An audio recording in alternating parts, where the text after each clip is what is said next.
And I've always thought it's interesting that the word sanity comes from the same word roots as sanitize, meaning that if you're not sanitized, you're not sane. What do I mean by that? We clean everything in our world.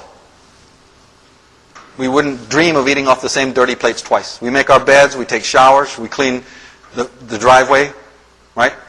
In Ireland, they're out there polishing their cars on Sunday morning, and groom the dog. Everything in our life is clean. How come not our emotions? How come they're as toxic as hell and we're walking around loose in the world thinking, we got problems, let me fix it. Ever try cleaning a nice clean window with an oily rag and then saying you can't see the garden? Well, the oily rag in your hand is the one messing up the window. So if we're finding disorder and chaos in the world, could it be our smudge, our forensic mess that we're leaving behind? Could be in the eye of the beholder, as they say. Now, Robert Hand, the astrologer, says that the nature of Pluto is similar to that of the Hindu god Shiva. It's an interesting statement. Pluto usually begins by breaking down a structure, then creates a new one in its place.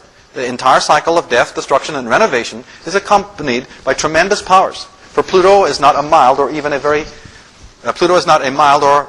subtle planetary influence. It brings decay at one level or another.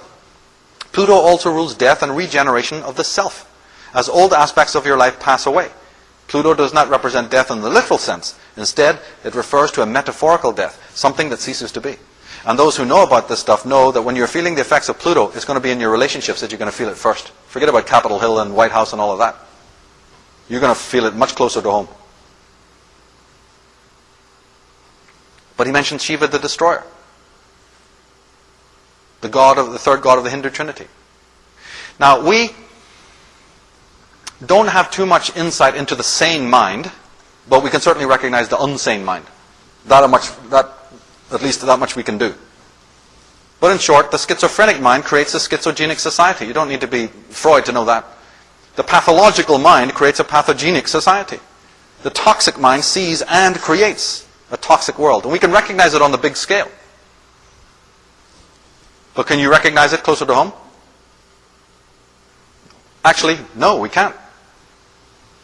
Barbara Hahn-Clough in her Palladian Agenda says, you all have miasmas in your bodies that you must release. These are etheric masses that hold memory from genetic past lives. They're disease patterns.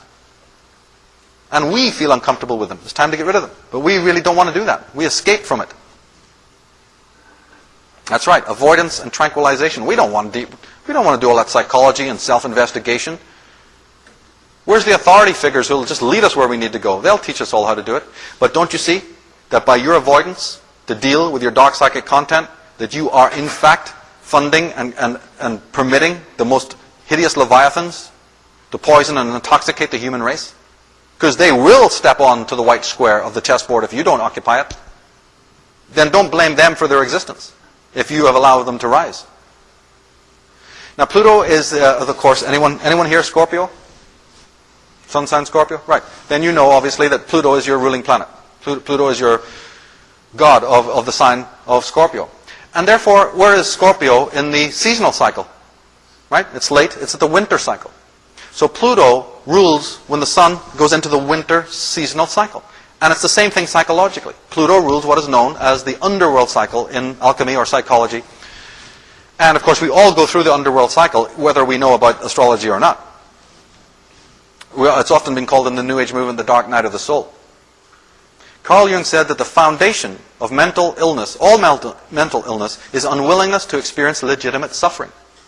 Because we resist a certain amount of this looking at the dark side, especially of ourselves, and a willing entrance into, because remember, all of us are going through the dark night of the soul, and we'll have to go through this underworld phase, just as the sun has to go through its one seasonally. You're not going to escape it. The only difference is that you can either decide to do it of your own free will, then it's ritualistic, or you can be dragged. The hanged man has a smile on his lips. It's a willing oblation. Did not Odin, when he hung on the tree of life in order to learn the secret of the runes, he did it willingly. Nobody forced Buddha to sit down in front of the tree when he wanted to contemplate the meaning of life. It's a Conan and the Barbarian situation. You must willingly be crucified and die to be reborn again. Of course, we've forgotten all of those rituals, but nevertheless it goes through your life. It's not that suffering is good. Suffering is built into the universe. You're going to have it just like you have pleasure. It's your unwillingness unwholesome unwillingness to deal with it and to accept it for what it is, which is like the sword saying, I don't want to go through the fire of the blacksmith. Well, then you're not a sword, period. Now, countries go through these great cycles, the seasons go through it, and so do the psyche. In psychological terms, though, Pluto, Shiva, represents what is known in consciousness as the shadow self. Now, you see, in the schemata of the consciousness, we're out here. We're out here in the realm of persona, which is the word for mask. We're out here in the Hollywood drama, right? The mask, the show of masks. And we become so identified with this extreme edge of consciousness, the fashions, what are we going to look like, appearances, and the whole 9 yards. Now, of course, a certain amount of persona we need. Otherwise, we'll be wide open to attack. You need the mask in order to conceal your real identity, to protect yourself and generally, and to operate in the world with other fellow human beings. But we have way overcompensated for it. We've put all our psychic energy into the mask. And you only have to look at the cosmetic commercials to know that it's obsessive right now. Behind that is the ego, the waking consciousness. And this little battery runs down every 12 hours or so you need to sleep. That's because it's finite and it's energy, and you need to sleep to restore its energy. When we wake up in the morning, we have a thing called ego consciousness, ego waking consciousness. But the ego is a strange kind of thing. As I said, it's kind of young and reckless and wild, as well as very domineering. And anything that your ego or you do not like about yourself, you repress. And the repressions of all the stuff that you despise about yourselves becomes what's known as the shadow personality. And it's kind of in the unconscious realm. It's not even in the conscious realm because you're not aware of it. It's like the director's cut of your life. See, when you're living your life and experiencing all sorts of things, you want to have the nice clips that you cut out and put them on the coffee table, the family album.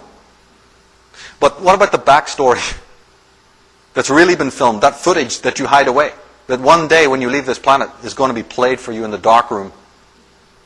They're going to say, come this way. We've got something to show you. Remember all that film you stored away in the attic, meaning your unconscious mind? We're going to run you an amazing film here. This is a real slasher horror one. This is Stephen King and more. You want to see the John Carpenter, Friday the 13th, part 14? Here it is. The shadow is the repressed stuff that we don't show to the world, and we even forget. Now, for those who find it hard to understand what repression is, it's forgetting something and then forgetting that you forgot about it. It's the skeletons in the closet. And again, it's a very necessary part of the human mind. We need it to survive. It's like the dumpster. You need to throw the trash out. But we've again overcompensated. We're doing it too much. And it causes enormous psychic problems. Carl Jung said that the shadow is a moral problem that challenges the whole ego personality. For no one can become conscious of the shadow without considerable moral effort. He's talking spiritually there. He's saying that for you to be integrated, you're going to need to integrate with your shadow, because those are aspects of yourself that you've thrown away. And you're not getting to the light. See, the self, the true person, is way back here.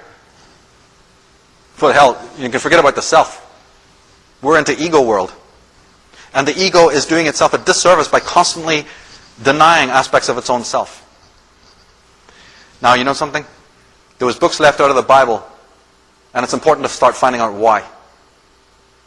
Jesus said in the Gospel of Thomas, this is one of the great Gnostic Gospels that was thrown away, when you see your likeness, you rejoice.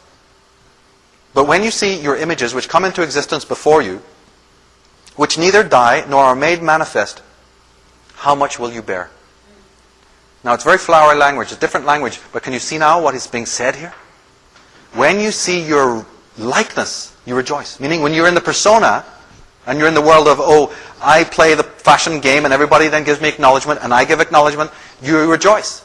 But when you see the primordial images which come into existence before you, but these which are neither die or are made manifest, meaning the unconscious mind, how much then will you bear?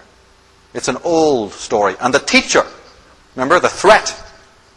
You know what the teacher does? He goes, project on me. Come on, dump it on me. And we do. And the teacher's job is to take all of that. As Carlos Castaneda and other writers have shown. The teacher is, he's the guy we're going to bury in the sand, as we've done so many times before. The shadow is very powerful. It is a moral problem. It destroys relationships, and it destroys the teacher relationship with the one who's receiving the teaching. Yeah, looking at who we are, it's all it's about. The only solution, the solution is to look at who we are. As Alexander Pope said, know then thyself. Presume not God to scan, The proper study of man is man. William Blake said, thine own humanity learn to adore.